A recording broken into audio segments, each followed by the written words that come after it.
దేవుని మనకి మెరుగులు కాక. అందరూ సంతోషంగా ఉన్నారా? అందరూ ఆసక్తితో వచ్చారా? నీరసంగా వచ్చారా? ఏం చేస్తారు? ఎంతమంది ఆసక్తి ఉంది? మరి ఉన్నవాడు మరి 7 గంటలు 7:15 రావాలి. 7కి అన్నాం కదా, మరి 7:30 కూడా ఆసక్తి ఉందంటున్నారు. మరి ఆసక్తి ఉంటే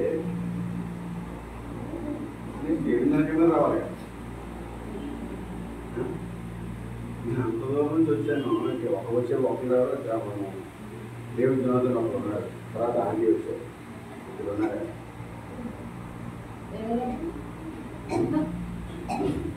ఆసక్తి, వాక్య వినాలని ఆసక్తి ఉంటే పరుగులు మీరు టైము ఏదైనా సరే పడేసుకుని రావాలి. దేవుడు మనతో మాట్లాడతారు. ఆసక్తి మనకు రాకపోతే ఇంకా ఆసక్తి లేనప్పుడు నేనేం చేసేది అని చెప్పి దాని కూడా చదివి కూడా కూర్చుంటారు.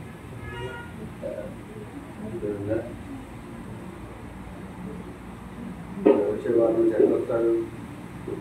త్వరగా వస్తారా?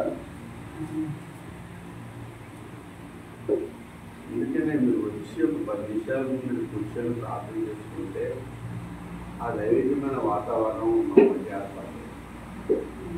దేవుని సన్నిధి మన మధ్య ఏర్పడుతుంది. టయానికి మనం రాకుండా అందరికంటే ముందు వచ్చి నేను కూర్చున్నాను ఇక్కడ, కానీ ఎవరు రాలే. ఇద్దరే వచ్చారు. దేవుని నామమున కలుగును గాక.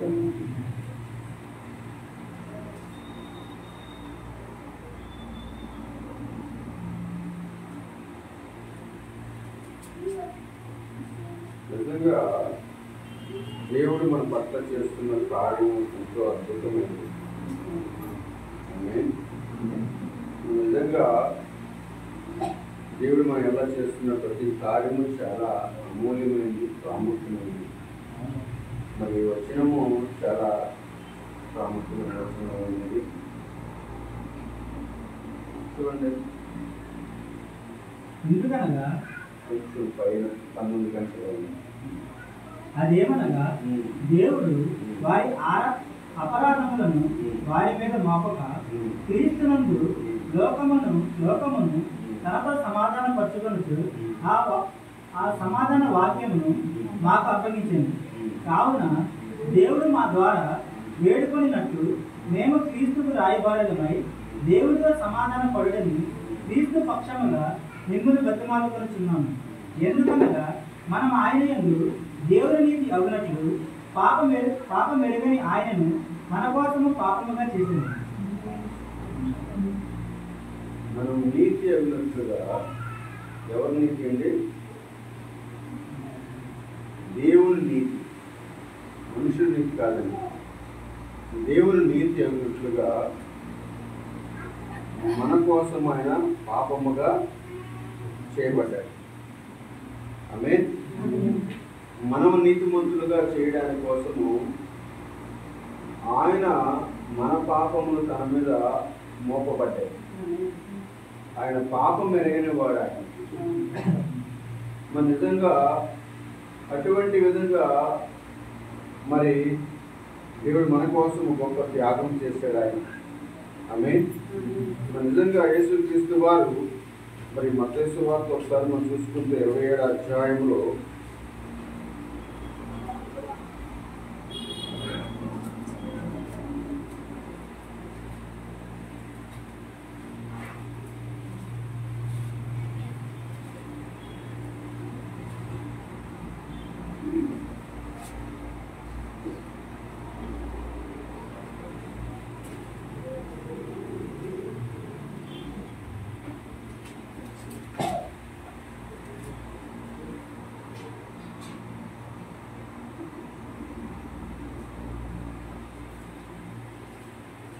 ఇప్పుడు 45వ వచనం కానీ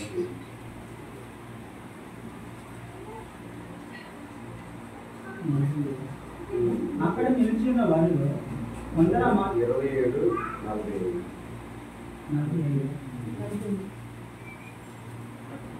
మత్తయి సువార్త 20:45. మధ్యాహ్నం మొదలుకొని 3 గంటల వరకు ఆ దేశమంతటిని చీకటి కమ్మింది. ఇంచుమించు 3 గంటలప్పుడు యేసు ఏలీ ఏలీ లామా సబక్తానీ అని బిగ్గరగా కేక వేసింది. ఆ మాటకు నా దేవా నన్నెందుకు చెయ్యి విడిచితివని అర్థం. అక్కడ నిలిచిన వారిలో కొందరు ఆ మాట విని ఇతడు ఏలియాని పిలుచుతున్నాడని. వెంటనే వారిలో ఒకడు పరిగెత్తుకుని పోయి స్పాంజీ తీసుకుని చిరకాలో ముంచి బిల్లును తగిలించి ఆయనకు త్రాగనిచ్చింది.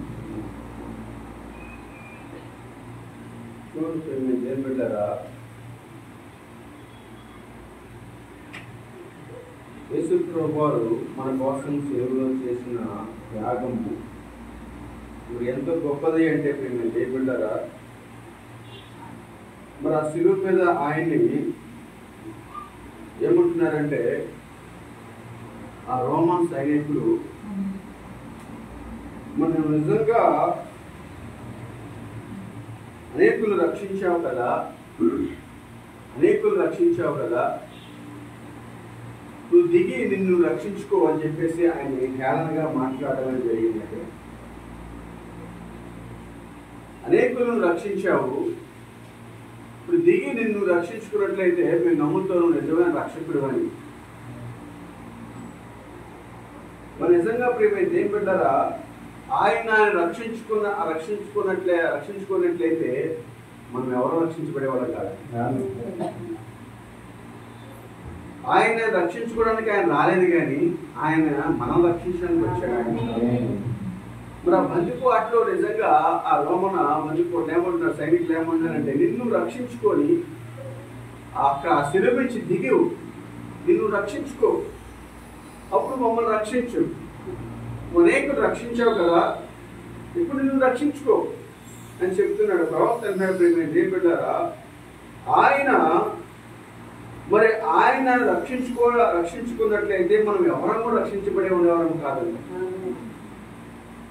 ఎందుకంటే ఆయన మన కోసము ఆ శిలువను మోసి ఉన్నాడు, మన కోసము ఆ శిలువను ఆయన భరించి ఉన్నాడు. ఆయన దేవుడు మనకి కాక నిజం ప్రియమైన దేవుని బిడ్డలారా, ఆయన రక్షించుకోవడానికి ఆయన ఈ లోకానికి రాలేదు, కానీ మన నిజంగా మనం రక్షించడానికి ఆయన వచ్చి ఉన్నాడు. ఆయన ఎందుకంటే ఆయన అటువంటి గొప్ప త్యాగం ఆయన మన కొరకు చేయకపోతే మనం ఎవ్వరము కూడా నిజంగా పరిశుద్ధులుగా, నిర్దోషులుగా, నిరపరాధులుగా మనం చేయబడలేము. ఆయన ద్వారా మాత్రమే మనకు గొప్ప రక్షణ భాగ్యం మనకు కలిగిందంట. చూడండి ఇక్కడ ఏమంటున్నారు,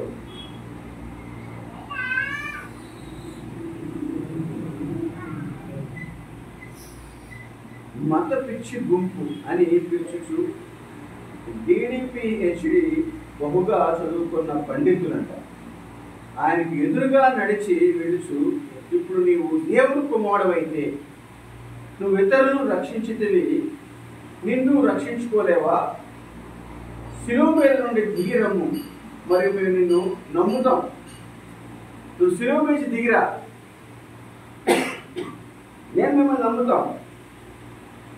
మరి రోజు దెయ్యం కూడా అదే మాట్లాడుతూ ఉంటుంది ప్రేమ పిల్లారా. మరి నిజంగా రోజు మనం చాలా యూట్యూబ్లో చూస్తూ ఉంటాం, చాలా సందర్భాల్లో కూడా వారు మాట్లాడడం మనం వింటూ ఉంటాం. చాలా మంది ఏం చేస్తారంటే బైబుల్ అనేది చదవటం అనేది ప్రేమ పిల్లారా 2 విధాలుగా చదువుతున్నారు. ఒకటి తన జీవితము బాగుపడడం కోసం చదివే వాళ్ళు ఉన్నారు, కొంతమంది ఏమో ఆ బైబిల్ విమర్శించడానికి చదివేవాళ్ళు ఉన్నారు.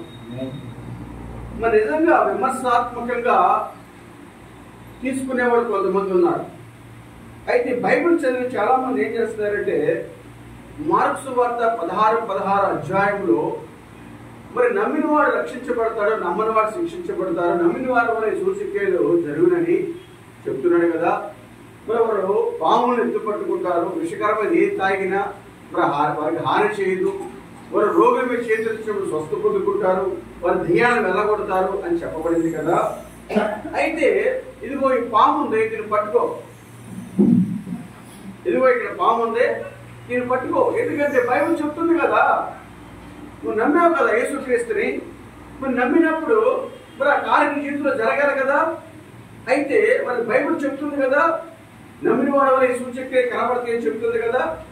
అయితే ఈ పామును పట్టుకో, ఇది నీకు ఏ హాని చేయదు, ఇదిగో ఈ విషయం తాగు, నీకు ఏ హాని చేయదు అని నిజంగా దాన్ని హేళనగా, వ్యంగ్యంగా, అపహాస్యంగా మరి దేవుని వాక్యాన్ని చిత్రీకరించేవాడు ఉన్నారు.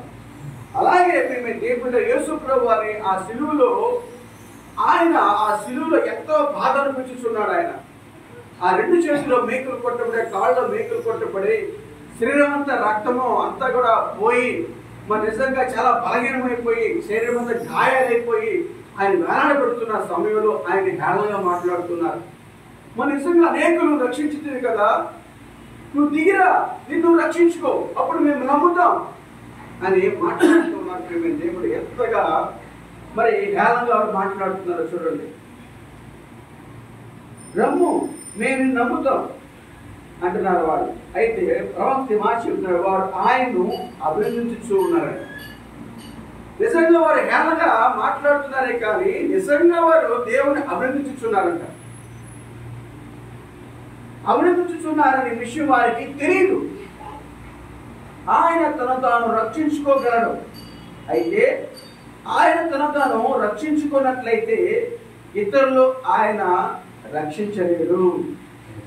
కావున ఆయన తను తాను అప్పగించుకునేను, ఆయన నామం స్తుతించబడును గాక. నేను రక్షించబడినట్లు నీవు రక్షించబడినట్లు ఆయన తను తాను అప్పగించుకునేను. ఎలాంటి ప్రేమ అది! నిజం ప్రేమ. దేవుడు ఈరోజు నీవు నేను రక్షించబడడం కోసమే ఆ రోజు యేసు ప్రభువు తను అప్పగించుకున్నారు. ఆయన ఎవరు సిలువ వేయలేదండి. మన నిజంగా ఆయన సిలువేసే అధికారము, శక్తి కూడా ఎవరికి లేదంటే ప్రేమ దేవుడు. ఎందుకంటే ఆయన ఆజ్ఞాపిస్తే 12 యోగుల సైన్యం వచ్చి వారందరూ నాశనం చేయగలదంట. అయితే అంత గొప్ప శక్తి కలిగిన దేవుడు ఆయన పరలోక అధికారము వాడలేదంట. ఆయన పరలోక శక్తిని వాడలేదు ఆయన. ఎందుకంటే ప్రేమ దేవుడు ఆయన మానవుడిగా రావాల్సి ఉన్నది, ఆయన మానవుడిగా ప్రాణం పెట్టవలసి ఉంది, ఆయన మానవుడిగా మన కోసము రక్తము కార్చవలసి ఉన్నది.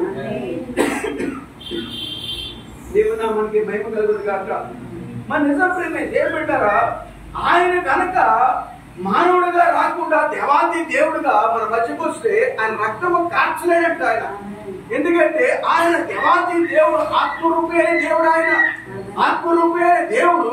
ఆయనలో నిజంగా ఒక రక్తపు చుక్క కూడా లేదంటే ప్రేమ దేవుడారా, ఆత్మరూపిగా ఉన్న ఆయన మనల్ని రక్షించలేడు. ఆయన ఆత్మరూపిగా ఉన్న ఆయన మన కోసం ప్రాణం పెట్టలేడు. ఆయన ఆత్మరూపులో ఉన్న ఆయన మన కోసం గాయపరచబడలేడు. ఆయన ఆత్మరూపులో ఉన్న ఆయన మన శోధనలు ఎరిగి ఉండలేడు. ఆయన ఆత్మరూపులో ఉన్న ఆయన మన బాధలు ఎరిగి ఉండలేడు. ఆయన ఆత్మరూపులో ఉన్న ఆయన మన కష్టాలు ఎరిగి ఉండలేడు. ఆయన అయితే ప్రేమ దేవుడారా, ఆయన శరీరధారిగా మనం ఈ లోకానికి వనకొచ్చినప్పుడు ఈ రోజు నీవు నేను పడుచున్న శ్రమలు మనకంటే ముందుగా ఆయన పొంది ఉన్నాడు. ఆయన శరీరధారి కలిగి ఉన్నాడు. ఆయన ప్రతి రోగాన్ని కలిగి ఉన్నాడు, ప్రతి ఇబ్బందిని కలిగి ఉన్నాడు, ప్రతి సమస్యని ఆయన ఎదుర్కొన్నాడు ఆయన శరీరంలో. ఎందుకంటే నీవు నేను ఏ సమస్యలు ఎదుర్కోవచ్చున్నామో మనందరికంటే ముందుగా ఆయన శరీరంలో అవన్నీ జరిగి ఉన్నాయి. దేవుడు మనకి మేము కలుగుతుంది కాక. అందుకనే దేవుడారా, ఆయన కవర్లు ఏం చేస్తున్నారంట, వ్యంగ్యంగా, హేళనగా వాళ్ళు మాట్లాడుతున్నారు అనుకుంటున్నారు. కానీ ఆయన వాళ్ళు తెలియకుండానే ఆయన అభినందించుతున్నారంట. తెలియకుండానే. ఎందుకంటే నువ్వు అనేకులు రక్షించావు, నువ్వు దిగిరా, నిజంగా ఇప్పుడు నువ్వు రక్షించుకో. వాళ్ళు అలా చేసినట్లయితే మరి నిజంగా మేమందరం కూడా నమ్మొచ్చాం. చూడండి, ఈరోజు దెయ్యం కూడా వచ్చి నీతో మాట్లాడుతుంది. నువ్వు క్రైస్తవుడు కదా, అందుకే యేసు ప్రభు వారిని బ్రతికున్న దినాల్లోనే దెయ్యము ఆయన శోధించింది. నువ్వు దేవుని కుమారుడు అయితే ఈ రాళ్ళు రొట్టెలు చేసుకుని తిను, నువ్వు దేవుని కుమారుడు అయితే ఈ పర్వతం మీదకి దూకు. ఎందుకంటే ఆయన దూతలకు ఆజ్ఞాపిస్తాడు, నీకు పాదముగా రాయి తాలుకున్నాడు వాక్యం చెప్తుంది కదా. నిజప్పుడే దేవుడారా, దయ్యము అనేక విధాలుగా వాడు శోధిస్తూ ఉంటాడు. ఎలాగంటే దేవుడు వాక్యం తీసుకొని వస్తాడు. దేవుడు వాక్యం తీసుకొని దగ్గరికి వస్తాడు. వచ్చినప్పుడు ప్రేమే దేవుడు గారా నువ్వు ఎంత మాత్రమో కూడా వాడికి సమాధానం ఇవ్వాల్సిన పని లేదు. మరి కలవరలో వారందరూ కూడా ఆయన గురించి మాట్లాడుతున్నప్పుడు మన నిజంగా నువ్వు అనేకులు రక్షించావు కదా, నువ్వు దిగి వచ్చి నిన్ను రక్షించుకో, అప్పుడు మేము అందరూ నమ్ముతా ఉండగానే దేవుడు వెంట మాత్రం ఆయాసంతో నిజంగా దేవుడు ఉగ్రతతో ఏం మాట్లాడలేదు. కానీ వారు చెప్పుచున్న మాటలు కానీ మౌనంగా ఉన్నాడు. ఆయన చెప్తున్న మాటలకే వింటూ మౌనంగా ఉండిపోయాడు కలవరలో ఆ శిలువ మీద. ఈరోజు ప్రేమ దేవుడు ద్వారా మనం ఎంత మాత్రం కూడా తొందరపడవలసిన పని లేదు. ఎంత మాత్రం కూడా మనము ఇతరులను దూషించే పని లేదు. ఎందుకంటే నువ్వు క్రైస్తవులు అలా ఉన్నారా, మీరు క్రైస్తవులు లేరా ఇలా చేస్తున్నారు, మీరు క్రైస్తవులు అలా మాట్లాడతారు ఇలా చేస్తున్నాడు, ఇదే క్రైస్తవం అంటే అని ఇతరులను అన్నప్పుడు కూడా నువ్వు ఎంత మాత్రం తొందరపడవలసిన పని లేదు. ఎందుకంటే తగిన సమయం ముందు దేవుడు నీ క్రైస్తత్వాన్ని నిజంగా నిరూపించి వాడై ఉన్నాడు. నువ్వు ఏమై ఉన్నావో నేను కలిగి ఉన్నావో నిజంగా అది సాధారణ ముందు నిజంగా నువ్వు బహిరంగం చేసుకోవచ్చు పని లేదు. కానీ దేవుని సమయం ముందు దేవుని కాలంలో ఆయన తగిన సమయాన్ని నిరూపించి వాడై ఉన్నాడు. దేవుడు మనకి మహిమ కలిగినగా మన నిజంగా ప్రతి సమయంలో మనం ఎంత మాత్రం కూడా తొందరపడవలసిన పని లేదు. ఎంత మాత్రం మనము కోపంతో మరి మన క్రైస్తవులు కాదా, దేవుడు మన ప్రార్థన ఆలకించుడా, దేవుడు శక్తి లేనివాడా అని మనం తొందరపడవలసిన పని లేదు. ఏదైనా కానీ కూడా దేవుడు దేవుడు ఆయన తొందరపడే దేవుడు కాదు. మన దేవుడు ఆత్మ కలిగిన వారు తొందరపడేవాడు కాదు. దేవుడు కార్యంలో ఆయన జరిగించుకునే దేవుడు అయి ఉన్నాడు. అయితే ఇక్కడ చూడండి ఏమంటున్నాడు, ఆయన రోగి కావలసిన అవసరము లేదు. దేవుడు రోగి కావలసిన అవసరము లేదు. ఆయన ప్రశస్తమైన కన్యకు పుట్టిన శరీరము రోగి కావలసిన అవసరము దానికి లేదు. అయితే నేను రోగి ఉన్నప్పుడే రోగి అయినప్పుడల్లా నా నిమిత్తము ఎలాగ విజ్ఞాపన చేయవలనో తెలుసుకున్నట్లుగా ఆయన రోగి అయ్యాడంట. ఎంత గొప్ప కార్యం. ఎందుకంటే దేవుడారా ఈరోజు మనము కూడా ఇతరుల గురించి మనం ప్రార్థించేటప్పుడు జ్ఞాపకం ఉంచుకోవడం ప్రేమ దేవుడారా అనేకులు మిమ్మల్ని ప్రార్థించమని అడుగుతాడు. అనేకమైన సమస్యలు నేను చెప్పినప్పుడు నాకు ఈ సమస్య ఉందయా, నాకు ఈ రోగం ఉందయ్యా, నాకు ఈ బలహీనత ఉందయ్యా, నాలో ఇటువంటి పొరపాట్లు ఉన్నాయా అని చెప్పినప్పుడు ప్రేమ దేవుడారా వారు మా గురించి ప్రార్థించమని చెప్పినప్పుడు మన నిజముగా ప్రవక్త అంటున్నాడు వారు ఏ సమస్య అయితే కలిగి ఉన్నారో ఆ సమస్యలోనికి నువ్వు వెళ్ళాలంట. ఆ సమస్యలోనికి వెళ్ళి ఎప్పుడైతే దేవుడారా ఆ సమస్య నీది అని నిజంగా నీకు జరిగితే ఎలాగైతే నువ్వు రియాక్ట్ అవుతావో వారికి జరిగినప్పుడు కూడా అలా రియాక్ట్ అవ్వాలి. అప్పుడు మాత్రమే దేవుడి దగ్గర నువ్వు ప్రార్థించగలుగుతావు, దేవుడి దగ్గర సమాధానం పొందుకోగలుగుతావు. ఆమేన్. అలాగే యేసుక్రీస్తు వారు కూడా ఏమంటున్నారంటే ఇక్కడ ప్రేమ దేవుడారా మా నిజంగా నీవు రోగి కాక మునిపే నిజంగా ఆయన రోగి కావాల్సి ఉన్నది. ఎందుకంటే నువ్వు రోగి అయినప్పుడు ఎలాగ బాధపడుచున్నావో, ఎలాగ నిజంగా ఆ రోగాన్ని ప్రతిస్పందిస్తున్నావో తన జీవితంలో ముందుగా అతను కలిగి ఉన్నాడంట. అందుకే ఆయన ఆ రోగము కలిగి ఉండవలసి ఉన్నది.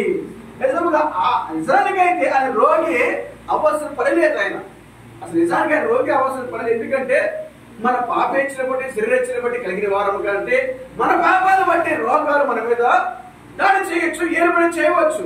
అయితే ఆయన శరీరంలో పాపమే లేదు కదా, మరి ఆయన శరీరంలో ఎటువంటి పాపము జీవితము లేదు కదా, అయితే ఆయన ఇలాగ రోగి కాగలడు. ఆమేన్. దేవుడు మనకి మహిమ కలుగును గాక. అయితే దేవుడు మనమైతే తల్లిదండ్రుల కలయిక ద్వారా మన పుట్టుక ద్వారానే పాపంలో పుట్టాం, పాపంలో పెరిగాం, పాపంలో జీవిస్తున్నాం. కాబట్టి పాపంలో వచ్చే జీవితము మరణం కాబట్టి, రోగాలు కాబట్టి, బలహీనతలు కాబట్టి. అందుకని యేసు ప్రభువు ఆయన పుట్టి పెరిగిన తర్వాత ఏమన్నాడంటే దేవుడు నాలో పాపం ఉందని ఎవరు నిరూపించగలరు? మరి నిజంగా దేవుడు నాలో పాపం ఉందని ఎవరు నిరూపించగలరు? పాపం అనగా ఏమిటి? నిజంగా వాక్యం అతిక్రమమే పాపమైంది, వాక్యం నమ్మకపోవడమే పాపమైంది. అందుకని యేసు ప్రభువు నిజంగా అందరూ జరుగుతున్నారు నాలో పాపం ఉందని ఎవరు నిరూపించగలరు? నేను వాక్యాన్ని ఏ విషయంలో నెరవేర్చలేకపోయాను, నేను వాక్యాన్ని ఏ విషయంలో పాటించలేకపోయాను, వాక్యాన్ని ఏ విషయంలో జీవించలేకపోయాను అది నా జీవితంలో మీరు చూపించండి. ఎందుకంటే దేవుడారా దేవుడు వాక్యాన్ని నెరవేర్చడానికే వచ్చాడు ఆయన. మరి మనమైతే ప్రియమైతే బిడ్డరా నిజంగా ఆ వాక్యము నమ్మకపోవడం బట్టి పాపము ద్వారా మన జన్మ ప్రారంభమైంది. నిజమేనా? మన జన్మ ఎలా ప్రారంభమైంది? వాక్యము నమ్మకపోవడం. నిజమేనా? వాక్యాన్ని నమ్మకపోవడం బట్టే మన జన్మ ప్రారంభమైంది. అయితే మన జన్మలో పాపం ఉంది, రోగం ఉంది, వ్యాధి ఉంది, కష్టం ఉంది, ఇరుకు ఉంది, ఇబ్బంది ఉంది, మరణం ఉంది, అవన్నీ ఉన్నాయి. అయితే యేసు ప్రభువు వారి జన్మలో ఆయన పాపమే లేదు. ఎందుకంటే ప్రియమైన దేవుడు ఆయన అంత నిశ్చితంగా చెప్తున్నాడు, నేను పాపం ఉందని ఎవరు నిరూపించగలరు? నేను వాక్యాన్ని జీవించకుండా ఎక్కడ ఉన్నాను, వాక్యాన్ని నమ్మకుండా ఎక్కడ ఉన్నాను, వాక్యాన్ని పాటించకుండా ఎక్కడ ఉన్నాను, నాలో మీరు వచ్చి చూపించండి. ఈరోజు మన జన్మ ప్రియమైన దేవుడు పాపపు జన్మ, నిజంగా తల్లిదండ్రుల ద్వారా కలిగిన జన్మ. అయితే ప్రియమైన దేవుడు మన జన్మ అలా కలిగి ఉండకూడదంట. ఎందుకంటే వాక్యాన్ని నమ్మకపోవటం బట్టే మనం అందరం ఈ విధంగా జన్మించాం. అయితే ప్రియమైన దేవుడు వాక్యాన్ని నమ్మినట్లయితే, ఆ రోజు వాక్యం నమ్మినట్లయితే నిజంగా మనం ఎలా వచ్చి ఉండేవాళ్ళం కాదు, పలుకుబడిన మాట ద్వారా వచ్చి ఉండేవాళ్ళం. నిజంగా మన జన్మ వేరే రీతిలో ఉండేది. అయితే ప్రియమైన దేవుడు అయితే వాక్యాన్ని నమ్మకపోవటం బట్టి ఈ రోజు మనకి ఇటువంటి జన్మ వచ్చి ఉన్నది. ఆమె దేవుడు మనకి మేము కలుగురు కాక. అందుకనే చూడండి, ఇక్కడ ఆయన రోగి కావాల్సిన అవసరము లేదు. ఎందుకంటే ఆయన కన్యక పుట్టిన శరీరము రోగి అవసరము లేదు, రోగి కావాల్సిన అవసరం లేదు. అయితే నేను రోగినైనప్పుడల్లా నా నిమిత్తము ఎలాగ విజ్ఞాపన చేయవలెనో తెలుసుకున్నట్లుగా ఆయన రోగి అయ్యాను. అలసట చెందనక్కర్లేదు ఆయన. అయితే ఆయన అలసట చెందాను. ఆయన దీని మీద ఒకసారి నేను ఒక చిన్న చరిత్రను చదివితేనే అది యథార్థమైందో కాదో నాకు తెలియదు. ఆయన ఒక నాయను బాలును తీసుకుని అక్కడ మృతి నుండి లేపినప్పుడు ఆయన ఒక బండపై ఉండి మరియు తలనొప్పుతో మూలికేడంట. ఆ నాయన కుమారుడు లేపినప్పుడు ఆయన ఒక బండ మీద కూర్చుని తలనొప్పుతో మూలికేడంటే యేసుక్రీస్తు వారు. ఎలాగనగా ఆయన మన రోగమును భరించవలసి ఉన్నది. దేవుడు నామానికి మేము కలుగును గాక. ఆయన మన పాపము భరించవలసి ఉండేను, మరియు ఆయన అక్కడ మరణించాను. మరియు ఆ కలవర మీద ఆ ప్రాచీన మన నిజంగా అక్కడ పర్వ కలవదు మన మీద మన కోసం ఆయన మరణించాడు ఆయన. మరి దేనికోసం అంటే దేవుడు మన పాపములోంచి విడుదల పొందడానికి, మన శాపం నుంచి విడుదల పొందడానికి, మన బలహీనత నుంచి విడుదల పొందడానికి, మన పాపము జీవితం నుంచి విడుదల పొందడానికి మన కోసం ఆ కలవరలో ఆయన వేలాడతీయబడి ఉన్నాడు అక్కడ. దేవుడు మనకి మహిమ కలుగును గాక. అయితే దేవుడరా మరి యేసుక్రీస్తు వారు ఆయన మరణించడం మాత్రమే కాదు కానీ దేవుడరా ఆయన సమాధి చేయబడినప్పుడు 3వ దినాన వృద్ధాగా తిరిగి లేచాడంట. దేవుడు మనకి మహిమ కలుగును గాక. మన నిజంగా ఆయన మన పాపాలని పరిహరించడమే కాదండి, మన నిజంగా మనల్ని నీతిమంతులుగా చేయగలిగిన వాడు ఆయన మాత్రమే. మన పాపము మన శాపం నుంచి తీసివేయడమే కాదు కానీ మన నీతిమంతులుగా చేయగలిగిన వాడు ఆయన ఒక్కడే. ఎందుకంటే దేవుడారా మన కోసం ఆయన శ్రమ పొందాడు, మన కోసం ఆయన కలవరలో మరణాన్ని పొందాడు ఆయన. చూడండి ఒకసారి ఎబ్రిల్ రాసిన పత్రిక 2వ అధ్యాయంలో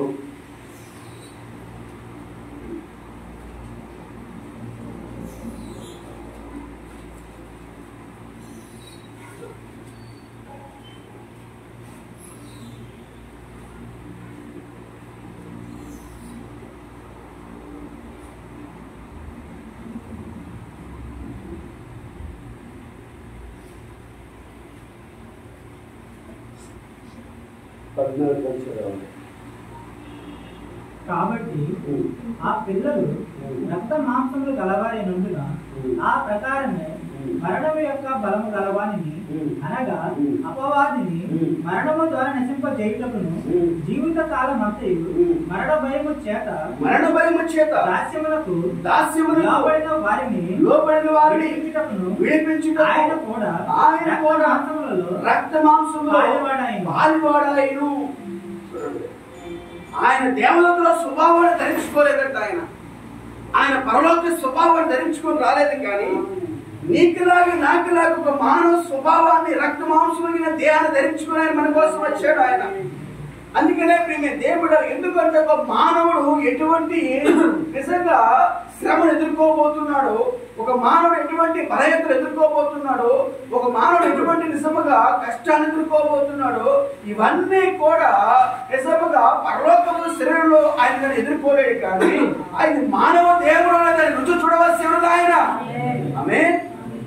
చదవండి. ఆయన ఏ మాత్రము దేవదూత స్వభావమును ధరించుకొనక, దేవదూతల స్వభావము ధరించుకొనక అబ్రహాము సంతాన స్వభావము ధరించుకొని ఉన్నాడు. కావున ప్రజల పాపములకు పరిహారము కలుగజేయుటకై, ప్రజల పాపముల పరిహారము కలుగజేయుటకై సంబంధమైన కార్యములలో కనికరమును నమ్మకమును గల ప్రధాన యాజకుడు నిమిత్తము అన్ని విషయములలో ఆయన తన సహోదరుల వంటి వాడు కావలసి వచ్చెను. తాను శోధింపబడి శ్రమ పొందిన కనుక శోధింపబడి వానికి సహాయం చేయగలవాడే ఉన్నాడు. ఏమంటాడు? తను శోధించబడిన బడి తాను పొందిన కనుక శోధించబడిన వారికి సహాయము చేయగలవాడై ఉన్నాడు. నిజం ప్రేమే దేవుడారా, ఈరోజు మనం పొందుతున్న ఈ శోధన, ఈ బలహీనతలన్నీ కూడా ఆయన మనకంటే ముందుగా పొంది ఉన్నాడు. ఏ రోగములైతే మనం కలిగి ఉన్నామో, ఏ బలహీనతలైతే మనం కలిగి ఉన్నామో, ఏ వ్యాధులైతే మనం కలిగి ఉన్నామో, నిజంగా అన్నీ కూడా మనకంటే ముందుగా యేసుక్రీస్తు వారి శరీరంలో ఆయన కలిగి ఉన్నారు. అందుకని ఆయన ఏమంటున్నాడు? నిజంగా మీకంటే ముందుగా వాటిని పొందవలసి ఉన్నది. ఆయన పొందకుండా మనకు సహాయం చేయలేడు ప్రేమైతే పెట్టారు. అందుకనే ఆయన మానవ దేహములో మన కోసము దిగి వచ్చాడు. ఆయన రక్తమాంసము కలిగిన దేవుడుగా మన కోసం దిగి వచ్చి మన కోసం ఆయన విజ్ఞాపన చేస్తూ ఉన్నాడు. ఆమేన్. దేవుడు నామానికి మహిమ కలుగును గాక. మన నిజం ప్రేమే దేవుడు ఆయన ఆ కలవరిలో ఆయన మాట్లాడుతూ ఉన్నాడు. ఇదిగో నిజంగా ఈ ఆలయాన్ని పడగొట్టండి, దీన్ని 3 దినాల్లో తిరిగి కడతానంటున్నాడు ఆయన. ఈ ఆలయాన్ని పడగొట్టండి, 3 దినాల్లో తిరిగి కడతాను. మరి వారు అనుకుంటున్నారు, మరి నిజంగా ఈ ఆలయాన్ని కట్టడానికి 4 సంవత్సరాలు పట్టింది కదా, మరి దీన్ని ఎలాగా పడగొడతారా, ఎలా కడతారు అనుకుంటున్నారా? ఆయన చెప్తుంది, ఈ దేహం అనే ఆలయం గురించి ఆయన మాట్లాడుతూ ఉన్నాడు. అయితే మేము దేవుడారా, యేసుక్రీస్తు వారి ఆయన చెప్పినట్లుగానే ఆయన అది ఆ జీవితంలో నెరవేర్చాడంట. మేము దేవుడారా, మరి నిజంగా ఆయన శుక్రవారం మధ్యాహ్నం ఆయన సిలువ వేయబడి ఉన్నాడు. మరి నిజంగా ఆదివారం ఉదయం ఆయన తిరిగి లేచబడి ఉన్నాడు. మరి నిజంగా ప్రవక్త దేవుడు దావీదు ద్వారా మరి నిజంగా ఈ దేవుడు కుళ్ళు పట్టనివ్వడు అంటున్నాడు ఆయన. మరి నిజంగా 3 రోజులు దాటితే శరీరం కుళ్ళు పోతాడు. ప్రేమే దేవుడారా, 3 రోజులు దాటితేనే ఈ శరీరము పురుగులు పట్టిపోతాయి. 3 రోజులు దాటితే ఈ శరీరము పురుగులు పట్టిపోయి నిజంగా కుళ్ళిపోయి కంపు కొడుతూ ఉంటుంది. అయితే ఆ పురుగులు మనలోనే ఉన్నాయి అంటున్నాడు ప్రవక్త. ప్రేమే దేవుడారా, అవి ఎక్కడి నుంచో రావు, కానీ మన దేహంలోనే ఆ పురుగులు ఉన్నాయి అంటున్నాడు. మన నిజంగా ఒక రోజు మనం చూసుకున్నట్లయితే ప్రేమే దేవుడారా, యోబు జీవితంలో కూడా అటువంటి సందర్భాన్ని యోబు ఎదుర్కొన్నాడంట. ఆయన బ్రతికే ఉండగానే ప్రేమే దేవుడారా, యోబు దేహమంట సీముతో, రక్తముతో, కురుపులతో ఆ శరీరం అంతా కూడా కుళ్ళిపోయి ఉందంటే ప్రేమే దేవుడారా. అయితే ఆ సీము, కురుపులు నిజముగా ఆ రక్తము మిళితమైపోయి అక్కడి నుంచి దుర్వాసన వస్తున్న సమయంలో అక్కడి నుంచి పురుగులు బయటపడుతూ ఉన్నాయంటే యోబుకి ప్రేమే దేవుడారా. ఎంత భయంకరమైన స్థితి చూడండి. ఆయన బ్రతికే ఉండగానే ఆయన శరీరంలోంచి ఆ పురుగులు బయటికి రావటము ఆయన చూస్తూ ఉన్నాడంటే ప్రేమే దేవుడారా. చూడండి, ఎక్కడో లేవయ్యి. మనం అనుకుంటాము ఈ దేహం గురించి మనం ఎంతగానో ప్రయాసపడుతూ ఉంటాం. ఈ దేహానికి మనము మాంసం చేస్తూ ఉంటాం, పాలు చేస్తూ ఉంటాం. మరి అలాగే కొంచెం మరి బయట మనం చూసుకుంటే బ్యూటీ పార్లర్కి వెళ్తూ ఉంటారు. మరి ఎంతో పేరు రాస్తూ ఉంటారు. మరి మేకప్లు, ప్యాకప్లు ఇవన్నీ వేసి చక్కగా అలంకరించుకొని దీన్ని శృంగారంగా బాగా చాలా మరి అలంకరిస్తూ ఉంటారు ఈ దేహాన్ని. అయితే ప్రేమ దేవుడు చాలా మంది దీని కోసం డైట్లు కూడా చేస్తూ ఉంటారు. ఎందుకంటే ఇది బాగుంటేనే కదా మనం చక్కగా ఉండేదని చెప్పేసి ఇది చేస్తూ ఉంటారు. అయితే ప్రేమ దేవుడు ఏదో ఒక రోజున ఇది పడిపోయినప్పుడు నిజంగా మనలో నుంచే ఆ పురుగులు బయటకు వచ్చేసి మన శరీరాన్ని తిండి అంటే ప్రేమ దేవుడు. అయితే అంత భయంకరమైన పరిస్థితి. అయితే ప్రేమ దేవుడారా, మరి యోబు జీవితంలో అంత భయంకరమైన పరిస్థితిని యోబు అనుభవించాడంట. ఆయన శరీరంలో దేవుళ్ళ సీము రక్తము నిజముగా మెట్టిపోయిపోయి అక్కడి నుంచి ఆ పురుగుల్లోంచి ఆ పురుగులు బయటికి రావడము యోబు చూస్తున్నాడంట. మరి ఎంత ఎంత క్షీణించిపోయి ఉంటాడో దేవుళ్ళ. మరి అటువంటి పరిస్థితుల్లో కూడా యోబు నిజంగా మరి దేవుని ఆరాధించే విషయంలో ఎంత మాత్రం వెనకడి లేదంట. మరి సమస్తాన్ని పోగొట్టుకున్నాడు, మరి బిడ్డల్ని పోగొట్టుకున్నాడు, ఆస్తిని పోగొట్టుకున్నాడు, మరి స్నేహితుల ద్వారా దూషించబడ్డాడు, భార్య ద్వారా కూడా మరి అతను దూషించబడ్డాడు. అయినప్పటికీ కూడా దేవుడారా ఆ శరీరం అంతా కూడా కుళ్ళిపోయి నిజంగా పురుగులతో మరి రక్తము సీము కారుతున్న సమయంలో కూడా మరి దేవుని దహన బలి అర్పించే విషయంలో ఎంత మాత్రం వెనకాడలేదంట. ఎంత కష్టమైనా, ఎంత ఇరుకైనా, ఎంత ఇబ్బంది అయినా కూడా మన నిజంగా దేవుణ్ణి సేవించే విషయంలో, దేవుని ఆరాధన చేసే విషయంలో మరి ఎంత మాత్రం యోబు వెనకాలేదని చెప్పేసి ప్రవక్త చెబుతున్నాడు. ప్రేమ దేవుడారా నిజంగా. ఎందుకంటే యోబు నిజంగా ఒక ప్రవక్త అయి ఉన్నాడు. ప్రేమ దేవుడారా మరి దేవుని వాక్యము ప్రవక్తల వద్దకే వస్తుంది కనుక మరి ప్రవక్తలు నిజంగా దేవుని సందేశంను మరి తీసుకొచ్చేవారై ఉన్నారు కనుక మరి ఆ కాలంలో ప్రేమ దేవుడారా మరి యోబు నిజంగా దహన బలి అర్పించి ఆ దహన బలి అర్పించిన ఆ బూడిద మీద కూర్చొని అక్కడ ప్రార్థిస్తూ ఉన్నప్పుడట మరి యోబుకి నిజంగా గొప్ప మేఘము నిజంగా ఆయన ప్రత్యక్షమై అక్కడ నుంచి ఏమైంది దేవుడు ప్రత్యక్షమైనంట. నిజంగా ప్రత్యక్షమైనప్పుడు ఆయనకు భయం కూడా వచ్చింది, ఆయనకు ప్రత్యక్షం వచ్చింది. నా విమోచకుడు సజీవుడు, ఈ దేహము ఈ శరీరం కుళ్ళిపోయినా నశించిపోయినా కానీ కూడా ఈ నా కళ్ళతో నా దేవుని విమోచకుడు నేను చూస్తారని చెప్పేసి గొప్ప ప్రత్యక్షం యోబు కలిగి ఉన్నాడు. దేవుడారా మన నిజంగా ఈ రోజు మనము కూడా అటువంటి గొప్ప ప్రత్యక్షత మనం కలిగి ఉండవలసిన వారమై ఉన్నాము. ఎందుకంటే దేవుడారా ఎటువంటి శ్రమలు వచ్చినా, ఎటువంటి ఇబ్బందులు వచ్చినా, ఎటువంటి వృద్ధులకు వచ్చినా కానీ కూడా మన దేవుని సేవించే విషయంలో, దేవుని ఆరాధించే విషయంలో, దేవుని స్తుతించే విషయంలో ఎంత మాత్రం కూడా మనం వెనకడుగు వేయవలసిన పని లేదు. ఎందుకంటే మన దేవుడు మన కోసం ఎంతగా ఆయన కలవరంలో శ్రమ పొంది ఉన్నాడో, మన కోసం ఎంతగా ఆయన రక్తం కార్చి ఉన్నాడు. దేవుడారా ఆయన శరీరంలో దేవుడారా ఆ రక్తమంతా కారిపోయి దేవుడారా ఆ కలవరంలో దాహము దాహము దాహము అని చెప్పేసి ఆయన కేకలు పెడుతున్నాడు. దేవుడారా చూడండి మన నిజంగా దావీదు కూడా చెప్తూ ఉంటాడు. ఆయన ఏమంటాడంటే దుప్పి నీటి వాగుల కొరకు ఆశపడుచున్నట్లుగా దేవా నా ప్రాణం నీ కోసం ఆశపడుచుంది కదా. ఎందుకంటే దుప్పి ఎందుకు నీటి వాగుల కొరకు ఆశపడుతుంది? ఎప్పుడు ఆలోచించారా? ఎప్పుడు చదివారా? దుప్పి నీటి వాగుల కొరకు ఎందుకు ఆశపడతా ఉంటుంది? ఎందుకు?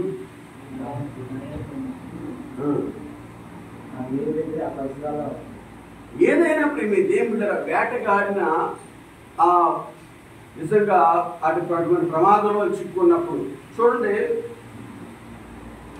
జింకనంట ఒక చిరుత వేటాడినప్పుడంట అది గట్టి ఎక్కబట్టుకుంటుంది, ఎక్కబట్టుకుంటుందంట.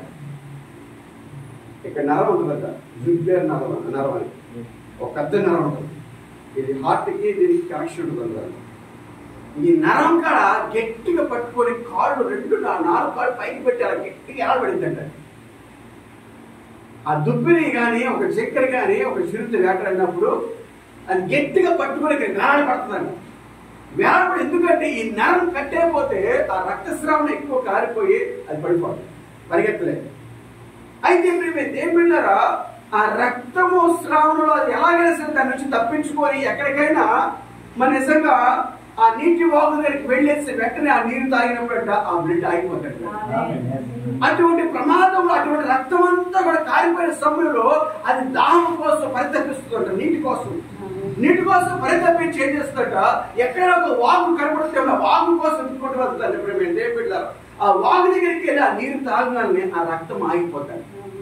అలాగే మన ప్రవక్త కూడా దేవుడు చిన్నతనంలో ఒక రోజున ఆయన రివాల్వర్ షార్ట్ గన్ తీసుకొని మరి చేస్తున్నప్పుడు ఎలాగో జరిగిందో మరి ప్రమాదము, ఆ 2 కాళ్ళకు బుల్లెట్లు దిగిపోయింది. 2 కాళ్ళు బుల్లెట్లు దిగిపోయింది. మాంసం అంతా తుండుగా అయిపోయింది, రక్తం అంతా కూడా కారిపోయింది. కారిపోయే సమయంలో ఆ రక్తం ఎప్పుడైతే కారిపోయిందట ప్రవక్త అన్నాడు దాహము దాహము దాహము అంటాడట. రక్తం ఎప్పుడైతే అధిక శ్రమంగా కారిపోతుందో అప్పుడు మిగిలిన దాహము దాహం అంటారు. అయితే ప్రవక్త ఆ సమయంలో నాకు దాహం అవుతుంది, నీరు కావాలని చెప్పాను. మన ఫ్రెండ్ అక్కడ ఎక్కడో పొలంకి వెళ్ళిపోయాడు. పొలం దగ్గరికి వెళ్ళిపోయి ఆ మురికి నీరంతా కూడా అలా శుభ్రపరిచేసి ఆ టోపీతో నీరు పట్టుకుని వచ్చేసి ప్రవక్తకు వచ్చి ఆ టోపీని పీడేవాడు ప్రవక్త. అవి మురికి నీళ్ళే, కానీ అతను దాహంతో అలవాటు ఆ నీరు తాగకపోతే సరిపోతాడు. ఆ మురికి నీరైనా సరే ఈ మురికి నీరు కదా అని అంటారు ఆ సమయంలో. చూడండి, మనం యూట్యూబ్ లో కూడా చూశాను. అక్కడ వారు ఎడారిలో నడుచుకుంటూ వెళ్తున్నప్పుడంట వారు యూరిన్ని తాగారంట. వారు యూరిన్ని తాగారంట, వారు మూత్రమే.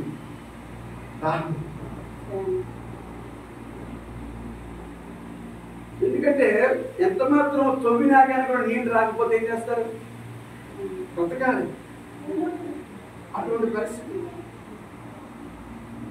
అందుకనే మేము దేవుడరా అధిక రక్తస్రావం ఎప్పుడవుతుందో అప్పుడు దాహం అంటూ ఉంటారు, నీటి కోసం ప్రజరిస్తూ ఉంటారు. అందుకని ప్రవక్త కూడా ఆ సమయంలో అంట ఆ నీటి పొలం తన ఫ్రెండ్ అంట టోపీని గుర్చేసి ఆ పొలం తీసుకొచ్చేసి ఆయన తాగుతాడు. అలాగే ప్రేమ దేవుడు యేసు ప్రభు కలవరంలో జరిగిందంటే ఆయన రక్తమంతా పోయింది. ఆ శరీరంలో రక్తమంతా పోయి ఇంకా ఆయన లాస్ట్ గా ఎలా అంటే దాహము అంటున్నాడు ఆయన. కానీ ఆ దాహం అన్నప్పుడు సమయంలో ఏం చేశారంట, చిలకలు తీసుకొని తీసారంట. ఆయనకు అందించింది ఏంటంటే అది వైన్ అండి, ద్రాక్షారసం అందించారంట. బాగా అది మగ్గపెట్టిందంట, వైన్ అందించారంట. కానీ ఆ దేవుడు అంత మాకు తాగలేదు. ఎందుకంటే కలవరంలో ఆయన ప్రతి సందర్భం కూడా చాలా ప్రాముఖ్యమైనది. అలాగే ప్రేమ దేవుడు ఆయన శుక్రవారం మధ్యాహ్నం ఆయన ఎప్పుడు సిలువ వేశారండి? మధ్యాహ్నం వేశారా? వదిలేశారా?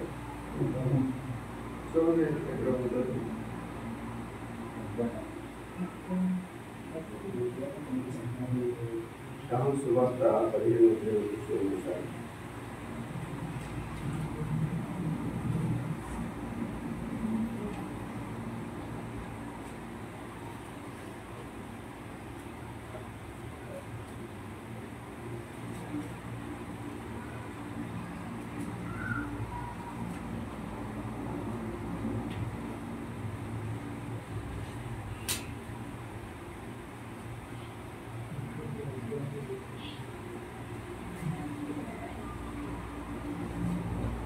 మార్క్స్ వార్త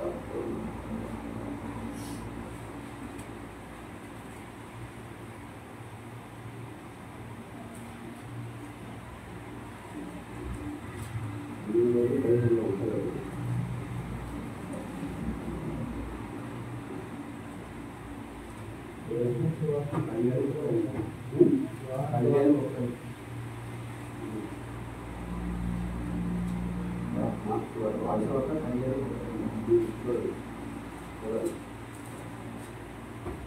ఉంటుంది. మధ్యాహ్నం మొదలుకొని 3 గంటల వరకు ఆ దేశమంతటిని చీకటి కమ్మింది. 3 గంటలకు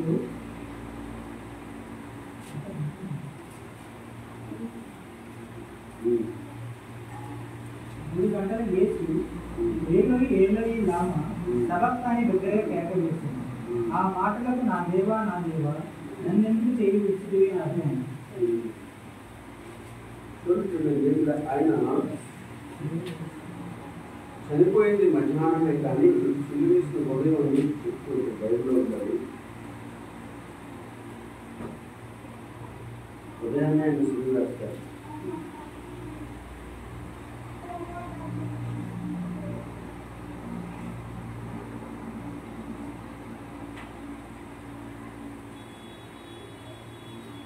అయితే ప్రేమ లేకుండా మధ్యాహ్నము ఇప్పుడు చాలా మంది ఇప్పుడు మంచి శుక్రవారం అంటారు. బైబిల్లో ఎక్కడ మంచి శుక్రవారం అని చెప్పబడలేదు కదా. బైబిల్లో ఎక్కడ కూడా మంచి శుక్రవారం సిలువ వేసేది చెప్పబడలేదు. కానీ ప్రవక్త దాన్ని మనకి చెప్తున్నారు ప్రేమ లేకుండా ఆయన శుక్రవారము మధ్యాహ్నము చనిపోయి ఆదివారం ఉదయాన్న ఆయన తిరిగి లేచాడు. ఎందుకంటే దేవుడు 3 దినాలు కాక మునిపే ప్రవక్త చెప్తున్నాడు, 3 దినాలు కాక మునిపే ఆయన నిజంగా ఆయన దేహం కుళ్ళిపోక మునిపే మరి నిజంగా ఆయన తిరిగి లేవాల్సి ఉన్నది. అందుకనే దావీదు ఏం చెప్తున్నాడు, నా పరిశుద్ధిని కుళ్ళు పట్టలేమని చెప్పేసి చెప్తున్నాడు. చూడండి కీర్తనలో 16వ అధ్యాయం.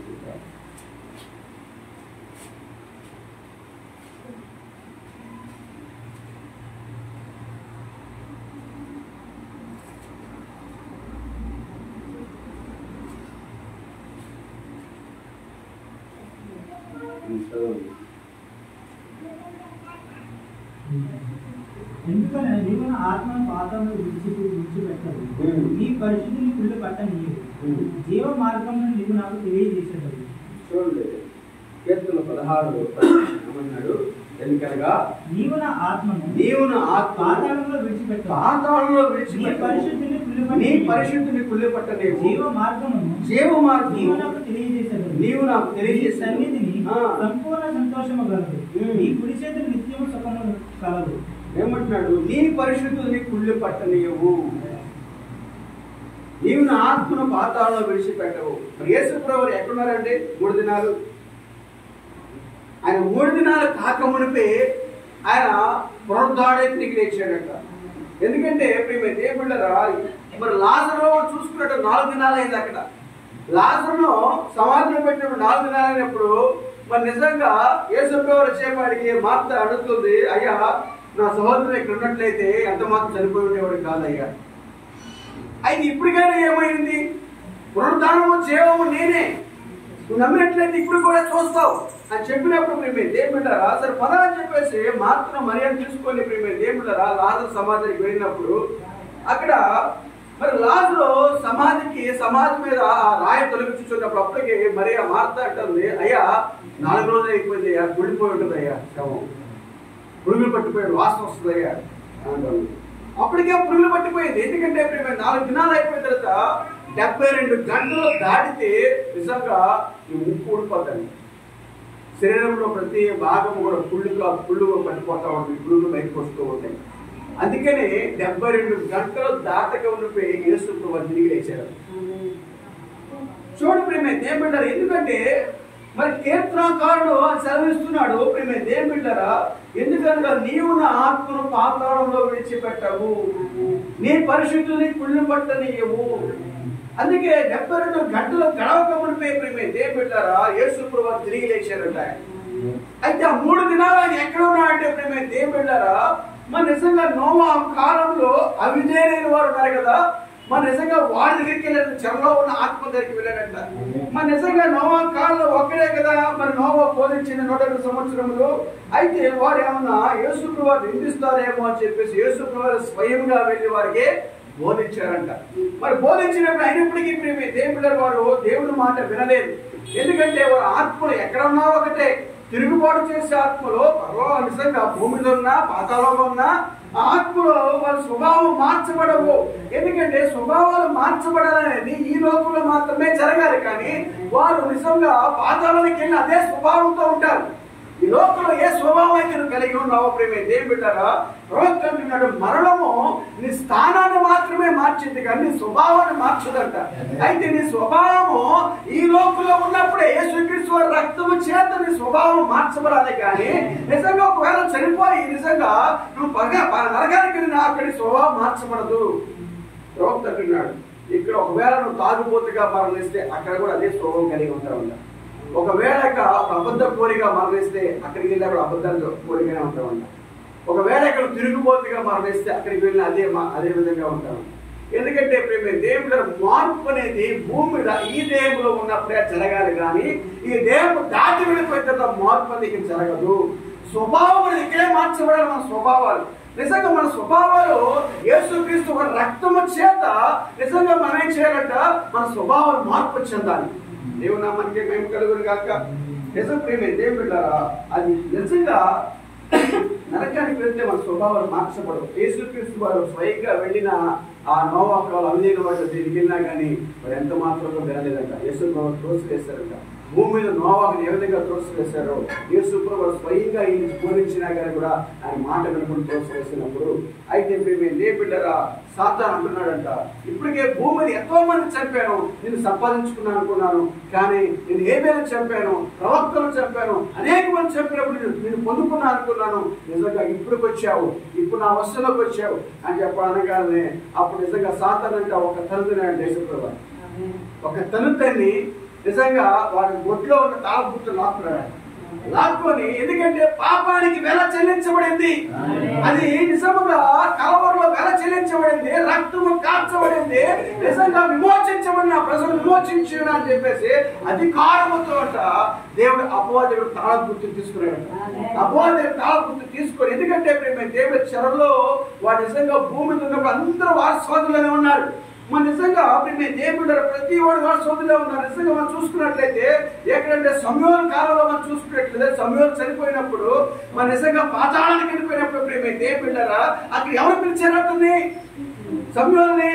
సౌలు వచ్చి చదువుతాడు కదా, ఆ కర్ర పిశాచి దగ్గరికి వచ్చి అడిగినప్పుడు ఆ కర్ర పిశాచి భయపడుతున్న సౌలు చూస్తే నన్ను చంపేస్తాడు అనగానే సౌలుకి నిజముగా ఎంత మాత్రమో తెలియదు, నీ ప్రాణానికి ఎంత మాత్రం ప్రమాదం లేదు, నేను చూసుకుంటాను మరి నిజంగా ఒక వ్యక్తిని పిలువనగానే ఆయన మంత్రిగా తెలియజేసినంత కర్ర పిశాచి నిజంగా అక్కడ దూపం వేసి నిజంగా పాతాళంలో ఉన్న సమూయేలు పైకి పిలిచిందంట.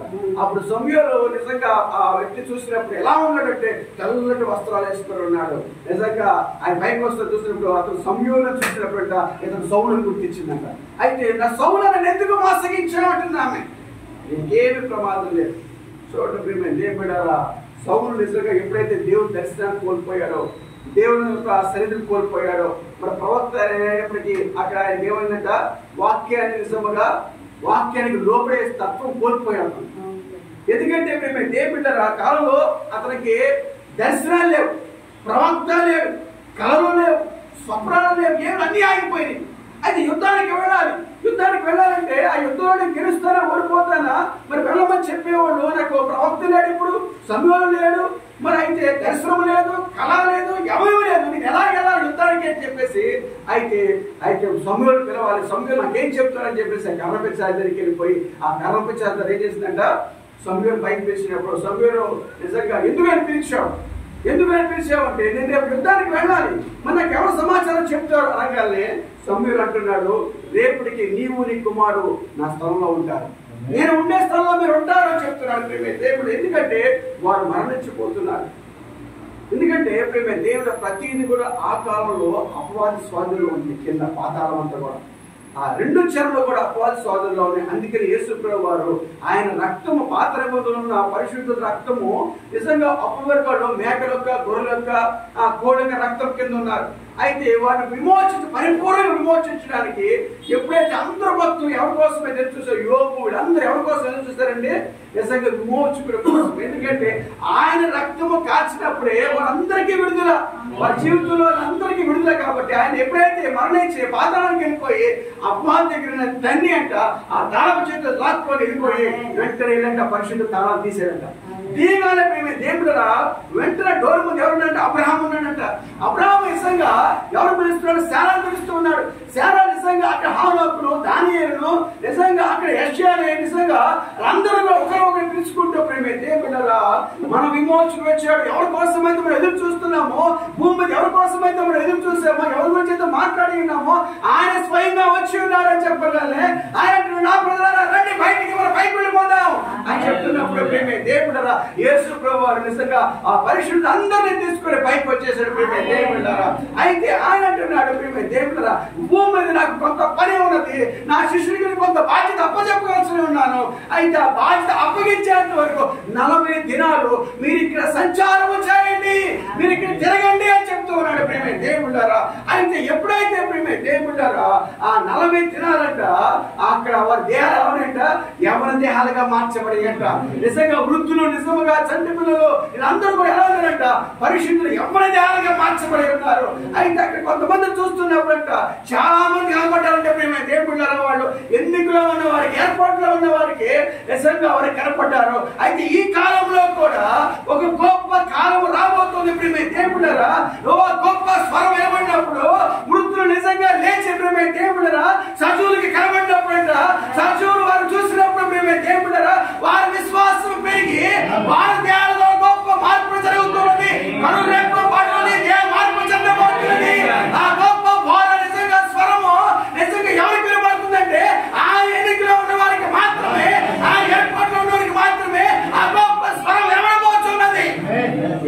నామానికి మహిమ కలుగును గాక. నిజం ప్రియమైన దేవుని బిడ్డలారా, ఈ రోజు మనం అందరం దేనికోసం చూస్తున్నామంటే మన నిరీక్షణ ఏమిటి, నిజంగా మన ఆశ ఏమిటి, మన ఉద్దేశాలు ఏమిటి అంటే ఈ లోపల వాటి కొరకు కాదు కానీ మన కొరకు మన ప్రభు మన కొరకు ఏ కార్యం చేసి ఉన్నాడో, ఎందుకు మన కొరకు ప్రభు చేసి ఉన్నాడు అంటే ప్రియమైన దేవుని బిడ్డలారా, మనం అక్కడ వారు కాబట్టి, అక్కడ నివాసం చేసేవారు కాబట్టి, అక్కడ ఉండేవారు కాబట్టి, మనం తిరిగి మనం అక్కడికి వెళ్ళవలసిన వారు కాబట్టి, అందుకే ఆయన లోకానికి వచ్చి తన రక్తాన్ని మన కొరకు చెల్లించాడు. ఆ రక్తాన్ని మన కొరకు నిజంగా వెల చెల్లించాడు. ప్రేమ దేవుని బిడ్డలారా, దేవుడు మనకి మేము కలుగును గాక.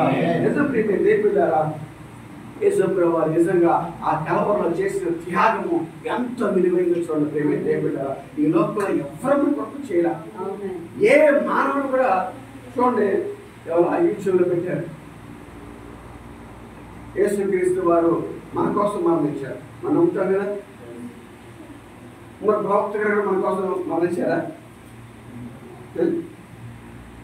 ప్రవక్త గారు మన కోసం మరణించారని చెప్పి చాలా మంది చెప్తున్నారు. మనం విన్నాం కదా, ఎక్కడ మోషే కాలంలో ఆ బండ మీద వాళ్ళకు దాహం కోసం అడుగుతున్నప్పుడు, మోషే నేను వెళ్ళి ఆ బండ మీద నిలబడతాను, ఆ బండను కొట్టు, దాహానికి నీరు వస్తాయని చెప్పినప్పుడు అది యేసు ప్రభువు ఒకసారి కొట్టబడే వస్తుంది అక్కడ. అయితే దేవుని బిడ్డలారా, ఇప్పుడు ఆ కాదేశు బర్నే దగ్గర కూడా మోషే ఒకసారి కొట్టమంటే 2 సార్లు కొడతారు బండను. అక్కడ ఒకసారి ఏమో కొట్టబడింది యేసుక్రీస్తు వారంగా, ఇంకోసారి కొట్టబడింది ప్రవక్త అంటున్నారు. యేసుక్రీస్తు వారు మన కోసం నలకొట్టబడవలసి ఉంది కదా, మరి యేసుక్రీస్తు వారు గాయపరచబడ్డారే, నలకొట్టబడలేదు కదా. అయితే ఏ ప్రవక్త మన కోసము ఆ కార్ యాక్సిడెంట్ లో నలకొట్టబడ్డాడు, ఆయనే మన విమోచకుడు, బంధు విమోచకుడు అని చెప్పేసి చెప్తూ ఉన్నారు. రాంగ్ డాక్టరింగ్, తప్పుడు సిద్ధాంతం. ఎందుకంటే దేవుడు ఈరోజు తప్పుడు సిద్ధాంతాలు చాలా ఉన్నాయి. ఎందుకంటే బ్రహ్మయ్య దేవుడు అని చెప్పేసి, మరి ఆయన మన కోసము చనిపోయాడని చెప్పేసి, నలకొట్టబడ్డాడని, ఇలా చాలా సిద్ధాంతాలు వచ్చేస్తున్నాయి. అయితే ప్రేమ దేవుడు ఎందుకు అంటే ఏ మానవుడి రక్తం మనం విమోచించలేదు. మన ప్రవక్త కూడా మానవ మాత్రుడే, మన ప్రవక్త కూడా శరీర సంబంధమైన కలయిక ద్వారా జన్మించిన వాడే. నిజంగా ఆయన రక్తంలో ప్రేమ దేవుడు పరిశుద్ధత లేదు.